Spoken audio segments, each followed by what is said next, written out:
Hello दोस्तों, स्वागत है आपका हमारे यूट्यूब चैनल में।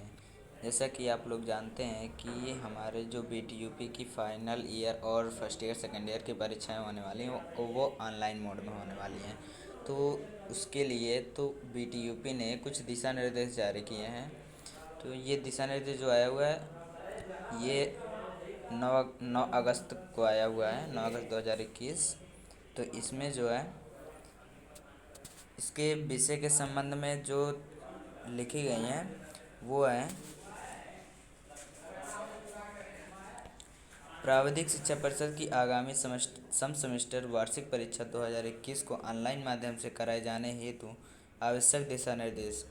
तो इसमें है, महोदय कृपया उपरोक्त विषय परिषद के पात्रांक प्रतिशत प्रक्षिप अनुक्रमांक 32021 और 1355 लखनऊ दिनांक 22/6/2021 का संदर्भ ग्रहण करने का कष्ट करें, जिसके द्वारा आप अवगत ही हैं कि कोविड-19 महामारी के दृष्टिगत परिषद द्वारा आयोजित आगामी सम सेमेस्टर वार्षिक परीक्षा 2021 में अध्ययनरत छात्र छात्रों की परीक्षा दिनांक 16/8/21 से ऑनलाइन आयोजित होनी प्रस्तावित है।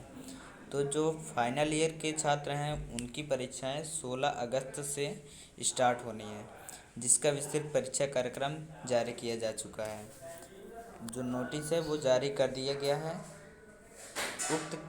उक्त के क्रम में परीक्षा ऑनलाइन माध्यम से संपन्न कराए जाने हेतु प्राविधिक शिक्षा परिषद उत्तर प्रदेश लखनऊ द्वारा बिंदुवार नियम निर्धारित किए गए हैं, जो कि निम्नलिखित हैं। नंबर 1 जो है ये, यदि किसी छात्र छात्रा के पास इंटरनेट की सुविधा नहीं है तो वह परीक्षा प्रारंभ होने से पूर्व इंटरनेट सुविधा की व्यवस्था सुनिश्चित कर ले। अगर उसके पास इंटरनेट की कोई प्रॉब्लम है तो उस परीक्षा होने से एग्ज़ाम स्टार्ट होने से पहले उसको सही करना होगा, नहीं तो प्रॉब्लम हो सकती है आगे। इसमें जो है उसके बाद है, जब आप परीक्षा दे रहे हो तो किसी अन्य व्यक्ति को आपके परीक्षा कक्ष में प्रवेश करने की अनुमति नहीं होगी। जब आप एग्ज़ाम में बैठे हों तो आपके पास कोई अन्य व्यक्ति नहीं होना चाहिए, ताकि अगर अन्य व्यक्ति होगा तो आपको प्रॉब्लम हो सकती है। कैमरे में अगर आ जाता है तो वो आपको पकड़ लेगा, प्रॉक्टर जो उसमें लगा हुआ है, तो इमेज प्रॉक्टर जो है वो आपको पकड़ लेगा। तो इससे आप बच सकते हैं। आपके कक्ष में जिसमें जहाँ पे आप हो उसके अगल बगल कोई बैठा ना हो। ठीक है, तो आगे चलते हैं।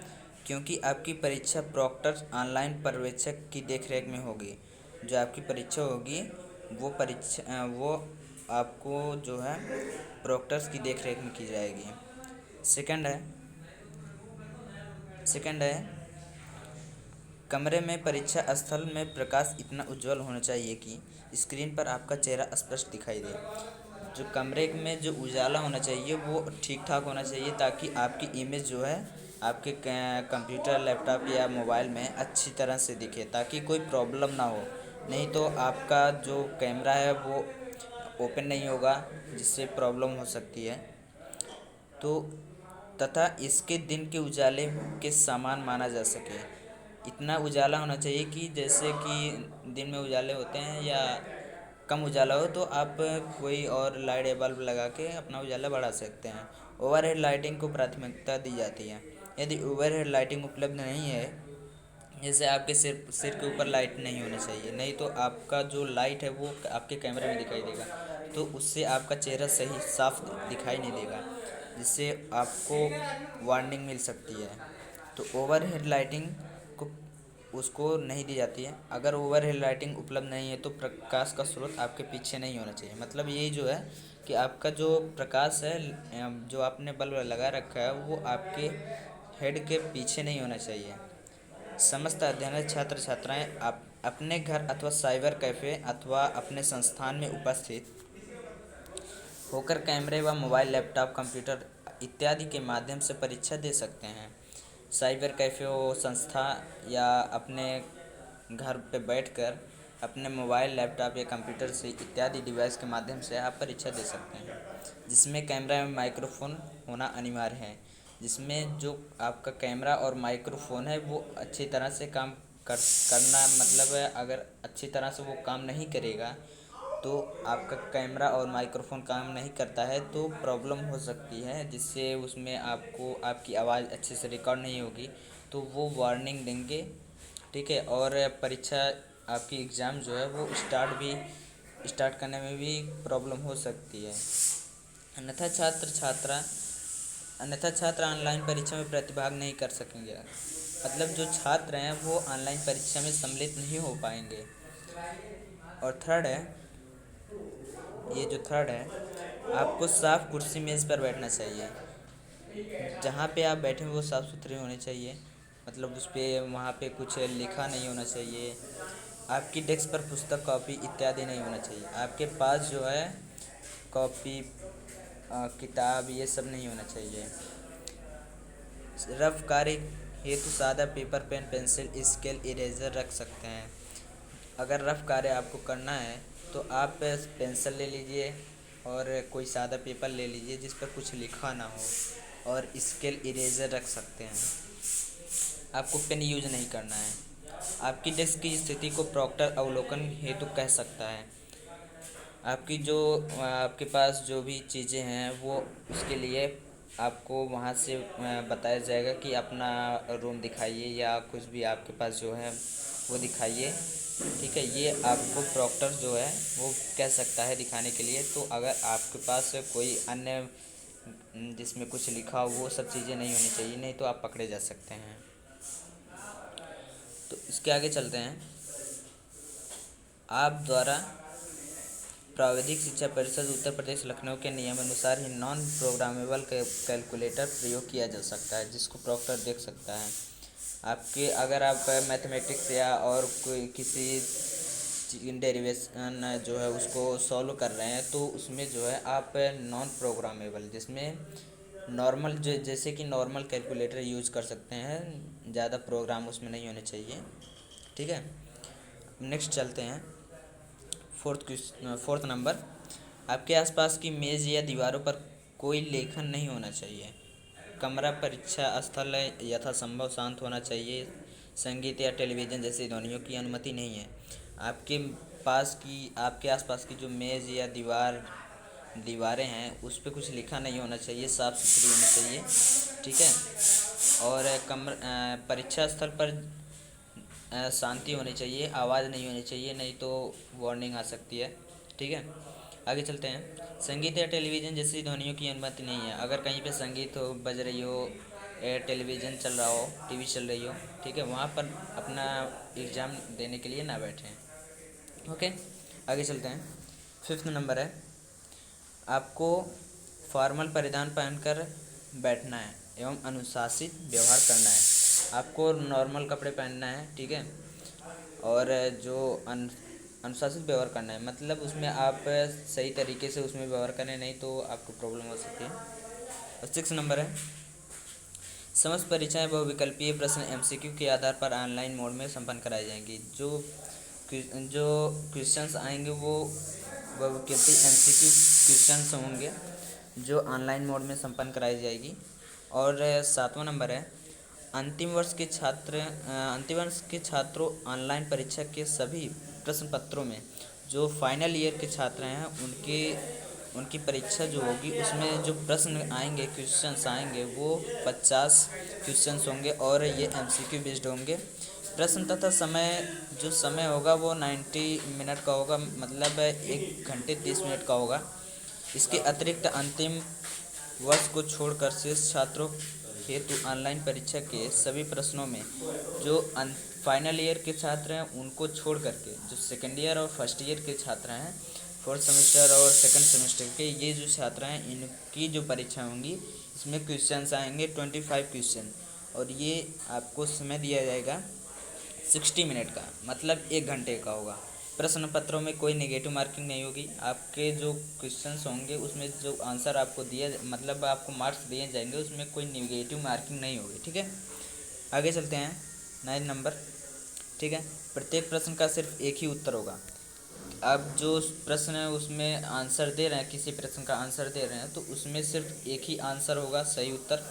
आप उसमें मतलब 2 आंसर को सेलेक्ट नहीं कर सकते हैं। ठीक है, और 10th नंबर है, इसमें ऑनलाइन परीक्षा हेतु आपको उचित स्पीड वाला इंटरनेट प्रयोग करना तथा समस्त परीक्षा परीक्षार्थियों को इंटरनेट की एक वैकल्पिक व्यवस्था को अपने स्तर से करानी होगी। जो ऑनलाइन परीक्षा होगी उसमें जो आपका इंटरनेट होना चाहिए वो अच्छी स्पीड वाला होना चाहिए। जैसे लो स्पीड होगी तो वो जो वेबसाइट है वो सही से काम नहीं करेगा, ओपन नहीं होगा, तो ये सब प्रॉब्लम आ सकती हैं। ठीक है, आगे चलते हैं। समस्त परीक्षाओं को इंटरनेट की एक वैकल्पिक व्यवस्था अपने स्तर पर करनी होगी। जो आपकी इंटरनेट व्यवस्था होगी वो अच्छी होनी चाहिए। ठीक है, आगे चलते हैं। किसी असुविधा से बचने के लिए आवश्यक है कि वे उचित इंटरनेट की व्यवस्था तैयार रखें।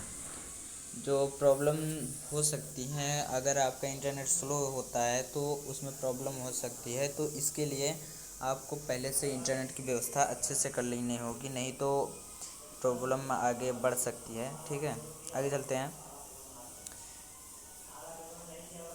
और तैयार रखें। किसी छात्र का इंटरनेट किसी कारणवश 15 मिनट या उससे ज़्यादा देर तक बाधित रहता है। अगर किसी छात्र का जैसे एग्ज़ाम हो रहा है उसमें कोई प्रॉब्लम हो जाती है, अगर वो 15 मिनट के अंदर वो ठीक नहीं कर पाता है तो इंटरनेट सही ना होने पर उसे पुनः परीक्षा में शामिल होने तो दिया जाएगा, परंतु ध्यान रहे कि एक स्थिति में उसके द्वारा अभी तक अनुत्तरित प्रश्नों और उनके विकल्पों का जो क्रम है वो परिवर्तित हो सकता है। जैसे अगर 15 मिनट के अंदर वो मतलब उसको ठीक नहीं कर पाता है तो 15 मिनट के बाद अगर वो फिर से ज्वाइन करता है, लॉगिन करता है, फिर से पेपर स्टार्ट करता है, तो उसमें जो प्रश्नों का क्रम है वो चेंज हो सकता है। जैसे अगर उसमें जो ऐसा रूल बनाया गया है कि 15 मिनट के अंदर अगर मतलब उसमें ज्वाइन नहीं हो पाते हैं, फिर से अगर कोई कारणवश से आपकी कनेक्शन टूट गई है इंटरनेट की या और कोई प्रॉब्लम है तो वो 15 बंद हो जाता है। ठीक है, तो उसमें जो 15 मिनट के अंदर उसको लॉगिन करना पड़ेगा, नहीं तो आपका जो आपने दिया है क्वेश्चन का आंसर वो सब क्रम चेंज हो सकते हैं, फिर से आपको देना पड़ेगा। जो आपने उसमें लगाया हुआ है आंसर वो सब चेंज हो सकते हैं। ठीक है, तो आपको 15 मिनट के अंदर ही उसको ज्वाइन करना पड़ेगा। आगे चलते हैं, परंतु ध्यान रहे चलिए इस इन अनुत्तरित प्रश्नों में वे प्रश्न भी हो सकते हैं जिनको छात्र ने देखकर विवेचना हेतु छोड़ रखा है। जो आपने जैसे आंसर कुछ क्वेश्चंस बचे हुए हैं जिनका आंसर आपने नहीं दे पाए हैं, तो वो भी क्वेश्चंस आ सकते हैं उसमें। ठीक है, उसमें कोई प्रॉब्लम नहीं है। तो आगे चलते हैं। परीक्षा की सूचिता बनाए रखने हेतु यह निर्णय लिया गया है। सभी छात्रों से अनुरोध है कि वे इंटरनेट की समुचित व्यवस्था सुनिश्चित रखें और किसी वैकल्पिक व्यवस्था को भी तैयार रखें। जिसमें दिया हुआ है कि किसी जो है वैकल्पिक व्यवस्था को भी तैयार रखें।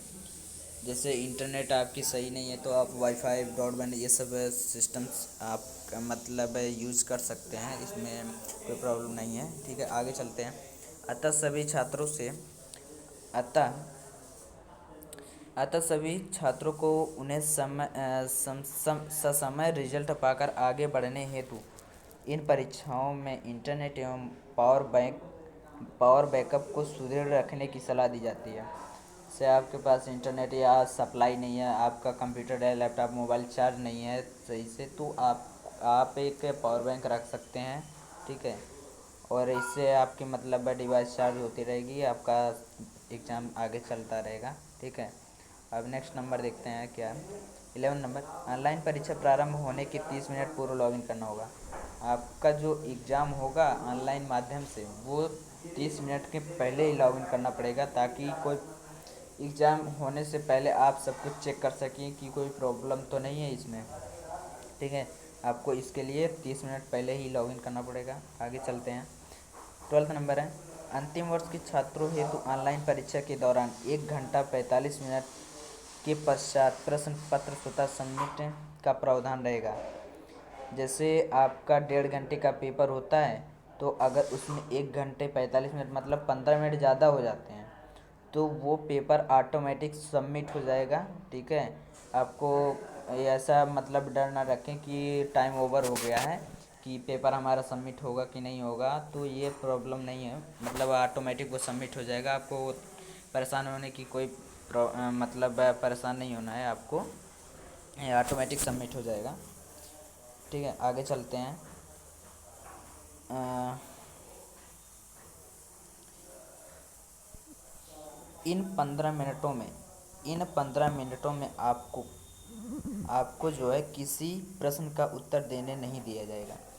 जैसे ही टाइम ओवर होता है, 90 मिनट पूरे हो जाते हैं, एक मतलब 1.5 घंटे पूरे हो जाते हैं, तो उन जो आगे 15 मिनट में आप जैसे से पेपर सबमिट नहीं कर पाए हैं, आपको उस किसी भी प्रश्न का उत्तर मतलब आंसर आप चेंज नहीं कर सकते हैं, आपको रोक दिया जाएगा। सिर्फ आपकी डिवाइस जो है, मतलब आपका पेपर सबमिट होगा वो भी 15 मिनट बाद।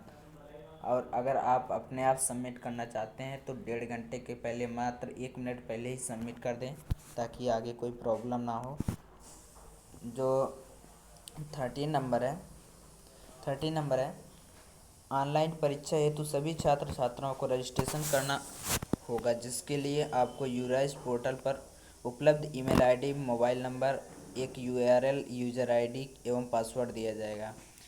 जो आपका आईडी और पासवर्ड होगा लॉगिन करने का, वो आपके ईमेल मोबाइल नंबर पर एक मैसेज आएगा ईमेल पर। उसमें आपकी यूआरएल, यूज़र आईडी दी जाएगी और पासवर्ड दिया जाएगा, जिस पर छात्र छात्रा को निम्न विवरण देना होगा। ठीक है, और उसमें जो है एक और ऑप्शन से दिए गए हैं, तो इसमें है, फर्स्ट है, सॉफ्टवेयर द्वारा प्रत्येक छात्र छात्रा का 4 से 5 बार फोटोग्राफ क्लिक करेगा। जो सॉफ्टवेयर है वो छात्रों का 4 से 5 बार फ़ोटो क्लिक किया जाएगा। ठीक है, जिसका परिषद के अभिलेखों द्वारा मिलान कराया जाएगा। उसके फ़ोटोग्राफ को संस्था से भी वेरीफाई किया जाएगा। जो उसमें फ़ोटो आपकी क्लिक की जाएगी, वो जो आपकी जो वो एडमिट कार्ड है, ये सब चीज़ें हैं, इसमें आपका फ़ोटो मिलाया जाएगा कि आप वहीं तो है नहीं कि किसी और को बैठा दिए हैं एग्ज़ाम देने के लिए। तो ये सब में उसमें मिलाया जाएगा कि आप ही का फ़ोटो है कि या किसी और का। और आप वो फ़ोटो संस्था में भी सेंड किया जाएगा वीटीयूपी के द्वारा कि उसी का है कि किसी और का है। तो वो सब चीज़ें ध्यान रखनी होंगी आपको। ठीक है, नेक्स्ट है, छात्र छात्रा को अपनी आईडी भी सबमिट करनी होगी, साथ ही उसका मोबाइल नंबर एवं ईमेल आईडी भी उसे सत्यापित करना होगा। जो आपकी आईडी होगी, यूज़र आईडी होगी, उसको भी सबमिट करने का पड़ेगा उसी के साथ साथ, और मोबाइल नंबर एवं ईमेल आईडी भी उसे सत्यापित करना होगा। और नेक्स्ट है, छात्र छात्रा को एडमिट कार्ड दिखाई देगा, जिसमें यदि कोई त्रुटि होती है तो वह उसे वहीं पर दिए गए स्थान पर अवगत करा सके। मतलब आपको जो एडमिट कार्ड मिलेगा, यूज़र आईडी और ईमेल पासवर्ड के माध्यम से आप जब ओपन करेंगे, तो आपको जो एडमिट कार्ड दिखेगा, अगर उसमें कोई त्रुटि आती है या डेट संबंधित या नेम हो या जो भी कुछ हो, तो वहाँ पे एक बॉक्स दिखेगा, तो वहाँ पे आप उसमें अपना शिकायत दर्ज कर सकते हैं। नेक्स्ट है, इसी प्रक्रिया के दौरान छात्र छात्रा मॉक टेस्ट भी देगा। जब आपकी ईमेल आईडी मतलब यूज़र आईडी ईमेल पर आ जाएगी और पासवर्ड, तो उसके बाद आपको एक मैसेज आएगा मॉक टेस्ट देने के लिए। यूराइज पर आप लॉगिन करके देख सकते हैं, तो मॉक टेस्ट भी देना होगा। ठीक, आगे चलते हैं। समस्त छात्र छात्राओं को अपना मोबाइल नंबर एवं ईमेल आईडी क्रियाशील अवस्था में अपडेट कर रखना होगा, ताकि ऑनलाइन परीक्षा से संबंधित सूचना समय समय से समस्त छात्र छात्राओं को प्राप्त हो सके। जो आपकी ईमेल आईडी और मोबाइल नंबर है, ये सही रूप से सक्रिय होना चाहिए, नहीं तो प्रॉब्लम हो सकती है। जैसे कि जो भी सूचनाएं आती हैं वो आपको नहीं मिल पाएंगी, आपको पता नहीं चलेगा, तो आपकी परीक्षा भी छूट सकती है, आप नहीं मतलब प्रॉब्लम हो सकती है परीक्षा देने में। तो ये सब चीज़ें आपको ध्यान रखनी होंगी कि अपना जो ईमेल आईडी और फ़ोन नंबर उसमें अपडेट किए हैं वो सक्रिय होना चाहिए। जैसे अभी कुछ दिन पहले यह नोटिस आया था कि अपने ईमेल आईडी और पासवर्ड जो है, ये सब मोबाइल नंबर, ये सब अपना अपडेट कर लें, ताकि जो पहले की ईमेल आईडी और पासवर्ड है, क्या बोलते हैं, सॉरी, ईमेल आईडी और मोबाइल नंबर हैं, वो अगर बंद हो गए हों तो आप जो सक्रिय आपका इस समय चल रहा हो मोबाइल नंबर वो आपको अपडेट करना था। आपने अगर किया होगा तो आपको कोई प्रॉब्लम नहीं होगी। और जो उसमें आपने लॉगिन किया है वो लॉगिन रखना होगा। आप समय समय पर उसको आप देखते रहें ताकि कोई BTUP से सूचनाएँ आती हैं तो आपको मिल सके। ठीक है, आगे चलते हैं। 14 नंबर है, समस्त छात्र छात्राओं का पंजीकरण जिन्होंने परीक्षा आवेदन पत्र भरा है निम्न समय सारणी के अनुसार संपन्न कराई जाएगी। तो इसमें जो है सेमेस्टर फर्स्ट नंबर है, क्रमांक विवरण अब तिथि है। ठीक है, फर्स्ट नंबर है सेमेस्टर सिस्टम केवल अंतिम वर्ष सेमेस्टर एवं परीक्षा केवल इंडस्ट्रियल सेफ्टी का कार्यक्रम जो पाठ्यक्रम जो है इसके समस्त छात्र छात्राएँ 12/8/21 से 15/8/21 तक। ठीक है, वार्षिक परीक्षा केवल फार्मेसी अंतिम वर्ष जो फार्मेसी अंतिम वर्ष की होगी परीक्षा एवं टूल एंड मोल्ड मेकिंग के समस्त छात्र छात्राएँ इनकी होगी 17/8/21 से 20/8/21 तक।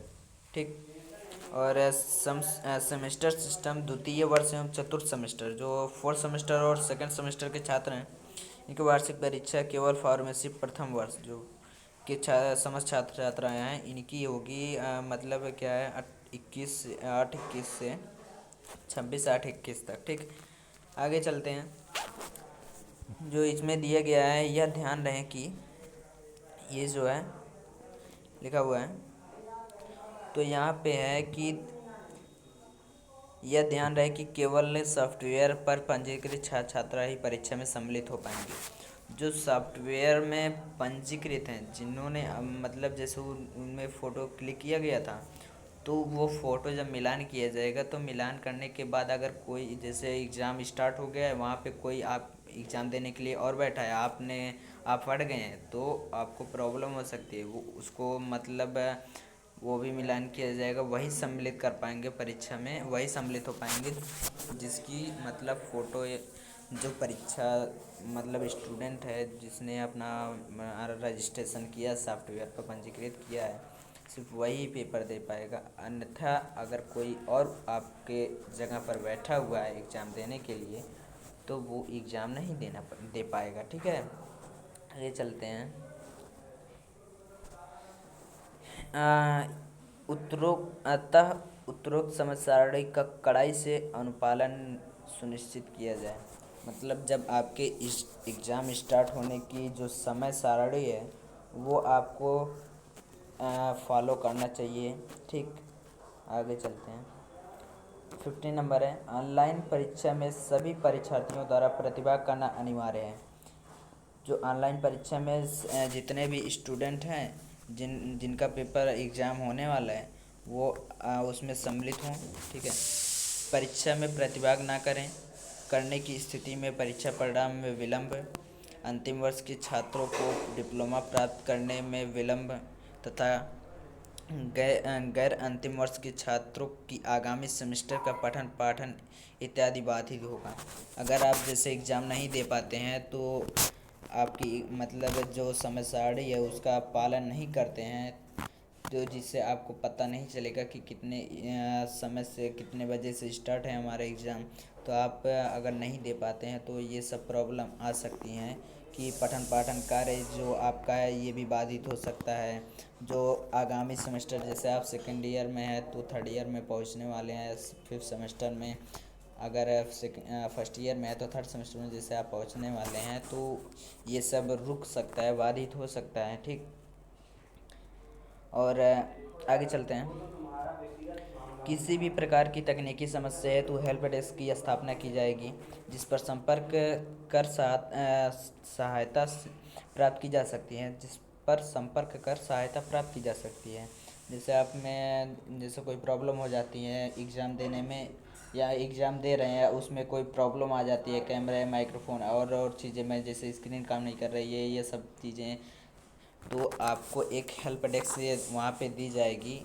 आप वहाँ पे कमेंट करके अपना शिकायत दर्ज कर सकते हैं। हेल्प डेस्क का संपर्क सूत्र परीक्षा हेतु प्रयुक्त सॉफ्टवेयर पर उपलब्ध करा दिया जाएगा। जहाँ पे आप एग्ज़ाम दे रहे हैं जिस पेज पर आपको उसी पेज पर मतलब फ्रंट पेज पर आपको ये हेल्प डेस्क दिखाई देगा। कृपया ध्यान दें कृपया ध्यान दें कि आप आप पर संपूर्ण परीक्षा के दौरान प्रॉक्टर की निगरानी रखी जा रही होगी। आप जब एग्ज़ाम देने बैठे रहे होंगे तो आपको जो प्रॉक्टर्स है वो उसकी निगरानी की जाएगी। प्रॉक्टर्स के द्वारा निगरानी की जाएगी आपकी कि आप कोई चीटिंग तो नहीं कर रहे हैं, ठीक है। एवं एवं आपकी कोई भी गतिविधि जो परीक्षा की शुचिता को बाधित करती है, जो आपकी गतिविधि है, जैसे आप कुछ अन्य कार्य कर रहे हैं, आप स्क्रीन में नहीं देख रहे हैं, तो आपको स्क्रीन में ही देखना होगा, इधर उधर बाएं दाएं ना देखें, नहीं तो वो आपको वार्निंग दे सकते हैं। तो इससे आपकी परीक्षा जो एग्ज़ाम है वो भी बाधित किया जा सकता है कुछ समय के लिए, ठीक है। तो ये सब चीज़ें नहीं होनी चाहिए। आपको सिर्फ अपने स्क्रीन पर ही देखना है ताकि कोई प्रॉब्लम ना हो, ठीक है। आगे चलते हैं। बाधित करती है उसके बाद उस प्रॉक्टर द्वारा परिषद को सूचित कर दिया जाएगा। जो उसमें प्रॉक्टर जो आपकी निगरानी करेगी वो परिषद को सूचित कर देगा, ठीक है, कि आप की गतिविधि जो है वो सही नहीं है, तो वो जो है आपको आपकी एग्ज़ाम को रोक सकते हैं। तो ऐसा मतलब कोई गतिविधि मतलब अपना जो भी कुछ है वो सही से करें, ठीक है। आप इधर उधर हिले डुले ना ज़्यादा, आप एक ही स्थान पर बैठे रहें, अपनी स्क्रीन पर देखते रहें और क्वेश्चन को सॉल्व करते रहें। जिससे आप पर प्राविधिक शिक्षा परिषद जिससे जिससे आप पर प्राविधिक शिक्षा परिषद उत्तर प्रदेश लखनऊ के यूएफएम के नियमों के तहत कार्रवाई की जा सकती है। ये जो यूएफएम के नियम है उसके तहत जो एक यूएफएम का नियम बनाया गया है, रूल रेगुलेशन है कुछ, उसके तहत कार्रवाई की जा सकती है। अगर आपको कोई परेशानी है तो आप प्रॉक्टर से लिखित चैट द्वारा संपर्क कर सकते हैं, जो इसमें दिया जाएगा। अगर आपको कोई प्रॉब्लम होती है तो आप लिखित चैट करके उसको मतलब आप बता सकते हैं कि हमें ये प्रॉब्लम हुई है, तो इससे हम एग्ज़ाम देने में थोड़ी सी परेशानी हो रही है, ठीक है। अतः उसके बाद है अतः आपसे अनुरोध है, ठीक है, कि तदनुसार अवगत होते हुए अपने संस्थान में समस्त अध्ययनरत छात्र छात्राओं को अनिवार्य रूप से सूचित कराने का कष्ट करें। जो संस्थान हैं आपके उसमें अंदर जो पढ़ रहे हैं छात्र छात्राएं पढ़ाई कर रहे हैं, छात्र को अनिवार्य रूप से सूचित कराने का कष्ट करें। जो आपके संस्थान है वो आपको सूचनाएं सेंड करने का ऐसा कष्ट करें, ठीक है। जो भी बीटीयूपी से कुछ सूचनाएं या जो भी कुछ चीज़ें आती हैं बीटीयूपी से रिलेटेड, वो आपको अपने आपके ग्रुप में या आपको सेंड किए जाएं, ऐसा उन्होंने कहा है।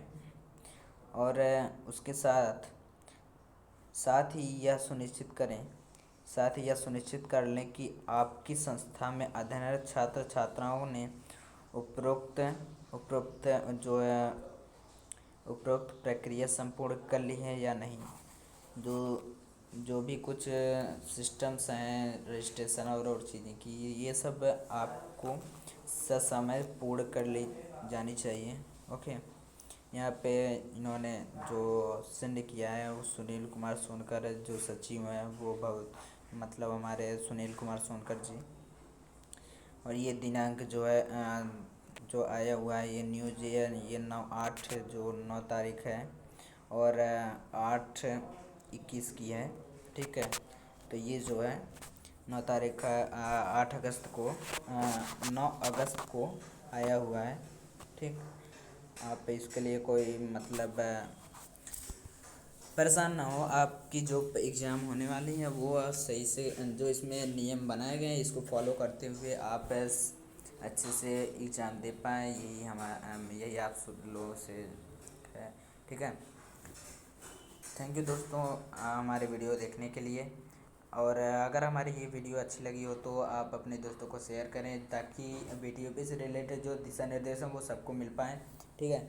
और कोई प्रॉब्लम ना हो उनको, ये सब ठीक है, जो इसमें दिशा निर्देश दिए गए हैं। और हमारे चैनल को सब्सक्राइब करें, शेयर कर लेना, लाइक करें और कमेंट ज़रूर करें। ठीक है, थैंक यू दोस्तों, बाय बाय।